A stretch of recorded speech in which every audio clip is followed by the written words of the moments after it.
मेरे प्यारे बच्चों, आज हम आप लोगों को धातु और अधातु अर्थात मेटल एंड नॉन मेटल का रिवीजन करवाएंगे। तो रिवीजन हम लोग शुरू करते हैं। तो सबसे पहला सवाल है आप लोगों से, बताइए सोडियम क्या है। तो अगर आपसे ऐसा सवाल हो जाए कि सोडियम क्या है, तो आपको बताना है सोडियम धातु है और इसका संकेत Na होता है। दूसरा सवाल, कार्बन क्या है। तो कार्बन अधातु है, इसका संकेत C होता है। लेड या सीसा क्या है। तो लेड या सीसा धातु है, इसका संकेत Cd होता है। सिलिकॉन क्या है। तो सिलिकॉन अधातु है, इसका संकेत Si होता है। अगला सवाल, पोटेशियम क्या है। तो पोटेशियम धातु है, इसका संकेत K होता है। अगला है मैग्नीशियम क्या है। तो मैग्नीशियम धातु है, इसका संकेत Mg होता है। नाइट्रोजन क्या है। तो नाइट्रोजन अधातु है, इसका संकेत N होता है। ऑक्सीजन क्या है। ऑक्सीजन अधातु है, इसका संकेत O होता है। हाइड्रोजन क्या है। तो हाइड्रोजन अधातु है, इसका संकेत H होता है। टीन क्या है। तो टीन धातु है, इसका संकेत Sn होता है। चलिए अगले सवाल की तरफ चलते हैं हम लोग। अगला सवाल है, मुक्त अवस्था में पाई जाने वाली धातु कौन है। तो मुक्त अवस्था में पाई जाने वाली धातु जो है ऐसी तो सोना है मुख्य रूप से। कमरे के ताप पर द्रव अवस्था में रहने वाला धातु कौन है। तो वो है पारा।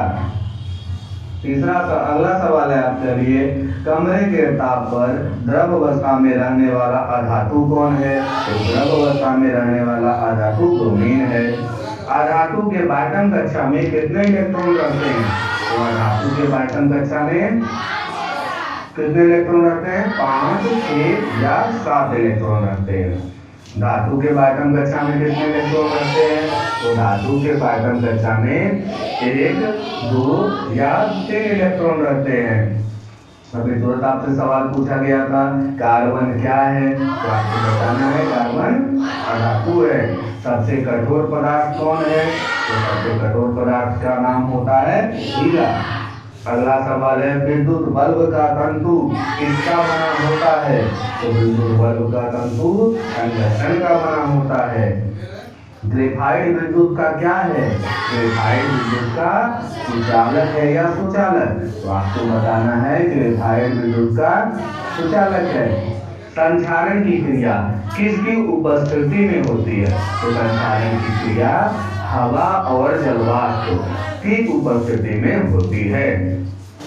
अगला सवाल है आप लोगों के लिए, वैद्युत संयोजक यौगिक किसमें विलय होता है। वैद्युत संयोजक यौगिक जल में विलय होता है। और वैद्युत संयोजक यौगिक किसमें अविलय होता है। तो वैद्युत संयोजक यौगिक कार्बनिक विलायकों में अविलय होता है। अगला सवाल है, विद्युत ऋणात्मक किसे कहते हैं। जो परमाणु इलेक्ट्रॉन प्राप्त करके ऋणायन बनाते हैं वे विद्युत ऋणात्मक कहलाते हैं। अगला सवाल है, विद्युत धनात्मक किसे कहते हैं। तो जो परमाणु इलेक्ट्रॉन त्याग कर धनायन बनाते हैं वे विद्युत धनात्मक कहलाते हैं। अगला सवाल है आपके लिए, ध्रुवीय बंधन या वैद्युत संयोजक बंधन या आयनिक बंधन क्या है। एक परमाणु के दूसरे परमाणु में इलेक्ट्रॉनों के स्थानांतरण के फलस्वरूप जो बंधन बनता है उसे वैद्युत संयोजक बंधन या आयनिक बंधन कहते हैं। अगला सवाल है आपके लिए, रासायनिक बंधन क्या है। किसी अणु के परमाणुओं को एक साथ बांधकर रखने वाला आकर्षण बल रासायनिक बंधन कहलाता है। अगला सवाल है आपके लिए, द्विधर्मी ऑक्साइड किसे कहते हैं। धातुओं के वे ऑक्साइड जो अम्लीय एवं आश्रित दोनों गुण प्रदर्शित करते हैं द्विधर्मी ऑक्साइड कहलाते हैं। जैसे एल्युमिनियम ऑक्साइड और जिंक ऑक्साइड। क्रियाशीलता श्रेणी क्या है। धातुओं की वह श्रेणी जिसमें धातुओं को क्रियाशीलता के क्रम में दिखाया जाता है, क्रियाशीलता श्रेणी कहलाता है। अगला सवाल है आपके लिए, कौन सी धातु अधिक क्रियाशील है? पहला ऑप्शन है एल्युमिनियम, दूसरा है सोडियम, तीसरा है कैल्शियम और चौथा है मैग्नीशियम। तो इसका सही जवाब होगा कैल्शियम। यहाँ पर एल्युमिनियम, सोडियम, मैग्नीशियम तीनों कैल्शियम से कम अभिक्रियाशील है। अगला सवाल है आपके लिए, कौन सी धातु जिंक सल्फेट से जिंक को विस्थापित कर सकती है? मैग्नीशियम, सोना, टीन या तांबा? ऑप्शन को देखने के बाद, ऑप्शन को समझने के बाद आपको पता चलेगा कि यहाँ पर सोना, टीन और कॉपर जिंक से कम अभिक्रियाशील है और मैग्नीशियम जो है वो जिंक से अधिक अभिक्रियाशील है। इसलिए मैग्नीशियम ही ऐसा धातु है जो जिंक सल्फेट से जिंक को विस्थापित कर सकता है। अगला सवाल है, कौन सी धातु तनु H2SO4 से अभिक्रिया नहीं करती है? बड़ा सुंदर सवाल है। ऑप्शन है आपके लिए तांबा, मैग्नीशियम, जिंक या एल्युमिनियम। तो चारों ऑप्शन को देखने के बाद पता चलता है कि तनु H2SO4 से अभिक्रिया कौन नहीं कर सकता? तो तांबा नहीं कर सकता, कॉपर नहीं कर सकता है।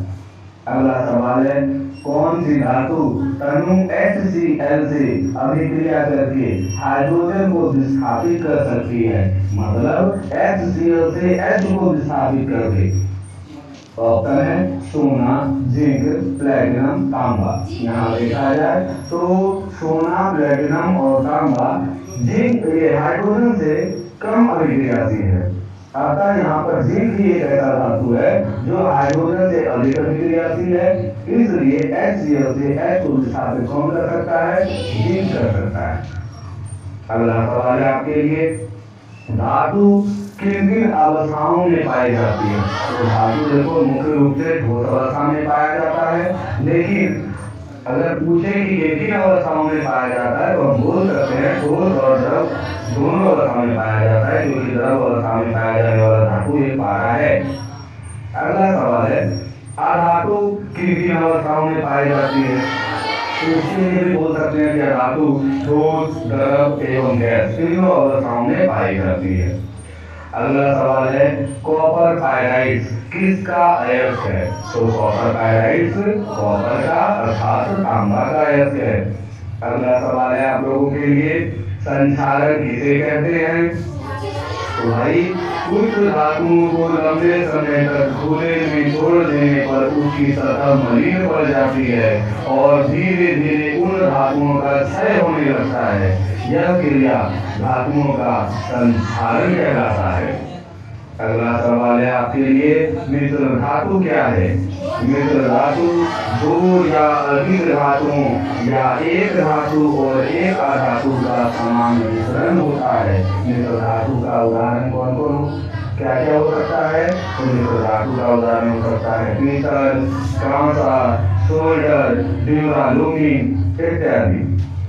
अगला सवाल है आप लोगों के लिए, अयस्क का सांद्रण किसे कहते हैं? तो भाई पृथ्वी की परत से प्राप्त किसी धातु के अयस्क में उपस्थित अशुद्धियों को दूर कर अयस्क को शुद्ध रूप में प्राप्त करना ही अयस्क का सांद्रण कहलाता है। प्रकृति में धातु किस अवस्था में पाई जाती है? तो प्रकृति में धातु जो है दो अवस्थाओं में पाई जाती है, पहला है मुक्त अवस्था, दूसरा है संयुक्त अवस्था।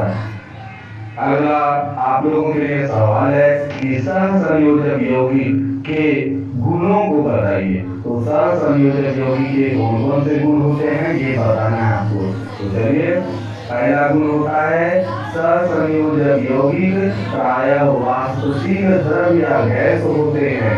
दूसरा, सहसंयोजक यौगिक के द्रव्यनांक और द्रव्यनांक भिन्न होते हैं। तीसरा, सहसंयोजक यौगिक जल में अविलेय होता है और सहसंयोजक यौगिक कार्बनिक विलायकों में विलेय होता है। और अगला है कि सहसंयोजक यौगिक विद्युत के उदाहरण होते हैं। अगला सवाल आप लोगों के लिए, वैद्युत संयोजक यौगिक की विशेषताएं बताओ। तो वैद्युत संयोजक यौगिकों की विशेषताएं भैया, पहला है कि ये यौगिक धन और ऋण आवेश युक्त आयनों के बने होते हैं। दूसरा, इसके द्रव्यांक और क्वथनांक उच्च होते हैं। ये जल में प्रायः विलीन होते हैं। ये कार्बनिक विलायकों में अविलीन होते हैं। ये द्रवित अवस्था में विद्युत के सुचालक होते हैं। और आज का आप लोगों के लिए आखिरी सवाल, धातु के भौतिक गुणों को बताइए। तो धातु के भौतिक गुण कौन कौन है भैया? तो पहला, धातु के परमाणु के बाइटन कक्षा में 1, 2 या 3 इलेक्ट्रॉन होते हैं। दूसरा, धातु में विद्युत धनात्मक होती है। तीसरा, धातु में आघात वर्तनीय होते हैं। चौथा, धातुएं तरल होती है। पांचवा, धातुओं के द्रव्यांक और क्वथनांक उच्च होते हैं। धातुएं विद्युत एवं ऊष्मा की सुचालक होती है। धातु में विशेष प्रकार की चमक होती है। धातु कठोर होता है। धातु को पीटने पर टन की आवाज होती है। धातु ठोस और द्रव अवस्था में पाया जाता है और धातु का घनत्व